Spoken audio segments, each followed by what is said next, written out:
Hi friends, இப்போ நம்ம கேட்க போகிறது சிறுகதைகளோ நாவல்களோ இல்லை, நம்ம வாழ்க்கையில் நம்மளை நெறிப்படுத்தக்கூடிய சில வரிகள் தான். நான் படித்ததில் எனக்கு ரொம்ப பிடிச்ச, என்னை ரொம்ப ஈர்த்த சில பாயிண்ட்ஸ் ஒரு சில புக்கிலேருந்து நான் உங்களுக்காக ஷேர் பண்ண விரும்புகிறேன். நான் சொல்கிற அந்த வரிகள் உங்களுக்கு பிடிச்சிருந்தா நம்ம சேனலை சப்ஸ்கிரைப் பண்ணுங்கள்.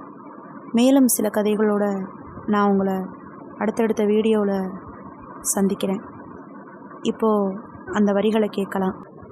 ஏபிஜே அப்துல் கலாமின் வரிகள். அழகை பற்றி கனவு காணாதீர்கள், அது உங்களின் கடமையை பாழாக்கிவிடும். கடமையை பற்றி கனவு காணுங்கள், அது உங்கள் வாழ்க்கையை அழகாக்கும். ஷேக்ஸ்பியரின் வரிகள். உங்களை தெரிந்து கொள்ள உங்கள் மூளையை உபயோகியுங்கள், பிறரை தெரிந்து கொள்ள உங்கள் இதயத்தை உபயோகியுங்கள். ராமகிருஷ்ண பரமஹம்சரின் வரிகள். இறைவனை காணாதவன் அவனை பற்றி வீண் விவாதம் புரிகிறான், அவனை தரிசித்தவன் மௌனமாகி விடுகின்றான். கண்ணதாசனின் அழகான வரிகள். துன்பங்களை வளர்ப்பதும் தனிமை, தணிப்பதும் தனிமைதான். பில்கேட்ஸ் அவர்களின் வரிகள்.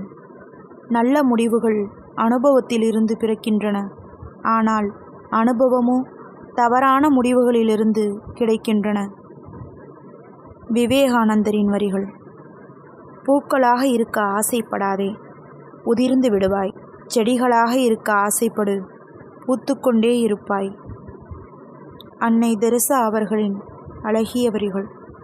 இரு கை கூப்பி கடவுளை வணங்குவதை விட ஒரு கை நீட்டி உதவி செய், இரு கை வணங்கும் உன்னை கடவுளாக.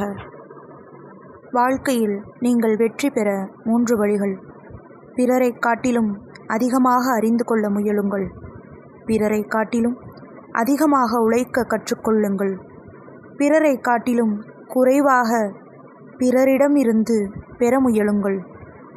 வெற்றி நமது இலக்காக இருக்கக்கூடாது, திருப்தி நமது இலக்காக இருக்க வேண்டும். ஏனெனில் வெற்றி மற்றவர்களால் தீர்மானிக்கப்படுகின்றது, திருப்தி நம்மால் உணரப்படுகின்றது. இந்த வரிகள் நான் படித்ததில் எனக்கு பிடித்தமான வரிகளாக இருந்துச்சு. இதை நான் உங்கள்கிட்ட ஷேர் பண்ணிக்க ஆசைப்பட்டேன், அவ்வளோதான். உங்களுக்கு இந்த வரிகள் பிடிச்சிருந்தா நம்ம சேனலை சப்ஸ்கிரைப் பண்ணுங்கள். இந்த மாதிரியான சில இன்ட்ரெஸ்டிங்கான குவாட்ஸோட அடுத்த வீடியோவில் உங்களை சந்திக்கிறேன். Bye friends.